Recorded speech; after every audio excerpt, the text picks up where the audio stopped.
Gas দে, বিদ্যুৎ দে, নইলে গতি অনেক মিথ্যাচার করেছেন। জনগণের সামনে আপনাদের মুনাফিকি চরিত্র স্পষ্ট হয়ে পড়েছে। এখন হলো গদি আমাদের টান দেওয়ার সুযোগ এসেছে। মোদী, তুমি যেমন প্রধানমন্ত্রী, আমরা বাংলাদেশের তারেক রহমান প্রধানমন্ত্রী। বাংলাদেশের আজাদী নিয়ে কোনো ছিনিমিনি খেলা চলবে না। আমরা বাইরে থাকতে বাঁচতে পারবো। আসসালামু আলাইকুম, সবাই ভালো আছেন? আমাদের মাননীয় আহ্বায়ক সাহেব বক্তব্য দিয়েছেন। উনি স্পষ্ট বার্তা দিয়েছেন জাতির উদ্দেশ্যে। পিছনে আসেন। জাতির উদ্দেশ্যে স্পষ্ট বক্তব্য দিয়েছেন। বাংলাদেশের ঘরে ঘরে গ্যাস দিতে হবে, বিদ্যুৎ দিতে হবে, তাহলে তারেক রহমান যদি না দিতে পারে উনি ক্ষমতায় থাকতে পারবেন না। আমি ছোট্ট একটা স্মৃতি বলবো। 2013 সাল বেগম খালেদা জিয়া ঠিক এই জায়গায় বক্তব্য দেওয়ার জন্য এসেছিলেন। আমিও এখানে এসেছিলাম, আপনাদের কাতারে ছিলাম। এখানে দেখি চেয়ার নিয়ে মারামারি শুরু করে দিয়েছিল তৎকালীন ছাত্রদল যুবদল। ওই সময় বুঝেছিলাম এরা হাসিনাকে ফেলাইতে পারবে না।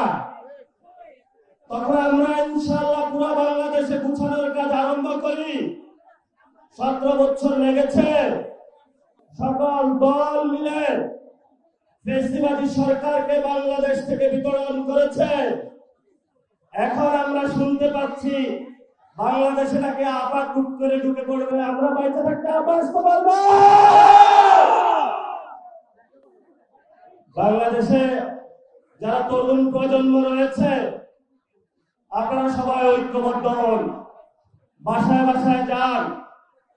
যে জায়গায় গ্যাস নাই, যে জায়গায় বিদ্যুৎ নাই, এলাকাবাসীকে ঐক্যবদ্ধ করে রাস্তায় নেমে পড়ুন।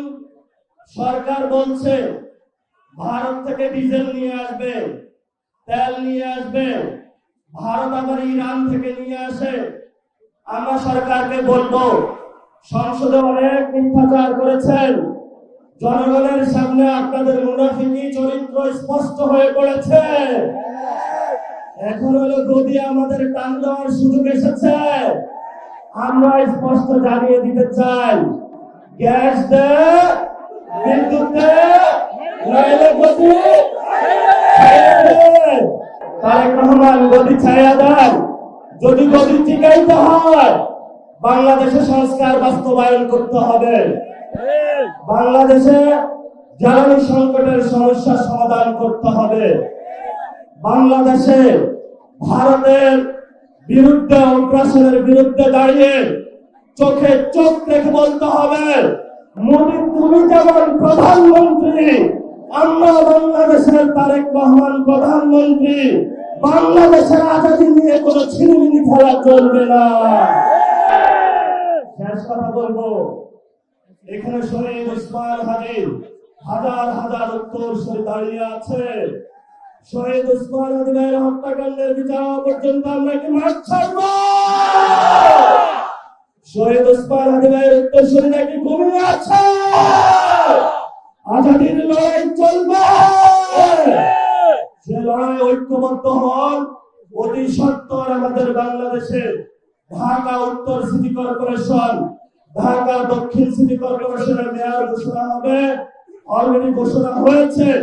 সিটি কর্পোরেশনের বিভিন্ন জায়গায় আপনারা কাউন্সিলর হওয়ার প্রস্তুতি নেন এবং যারা মহিলা কাউন্সিলর হওয়ার প্রস্তুতি নিচ্ছেন আপনারা হলো সর্বসম্মতিক্রমে প্রস্তুতি নিয়ে ইনশাআল্লাহ ঢাকার 2টি মেয়র এনসিপির ঘরে থাকবে এবং কাউন্সিলর এনসিপির ঘরে থাকবে। সবাই সুন্দরভাবে এখান থেকে যাব। কেউ যদি প্রোগ্রামের আশেপাশে ডিস্টার্ব দেওয়ার চেষ্টা করে তাদেরকে পুলিশের হাতে তুলে দেবো ইনশাআল্লাহ। আসসালামু আলাইকুম।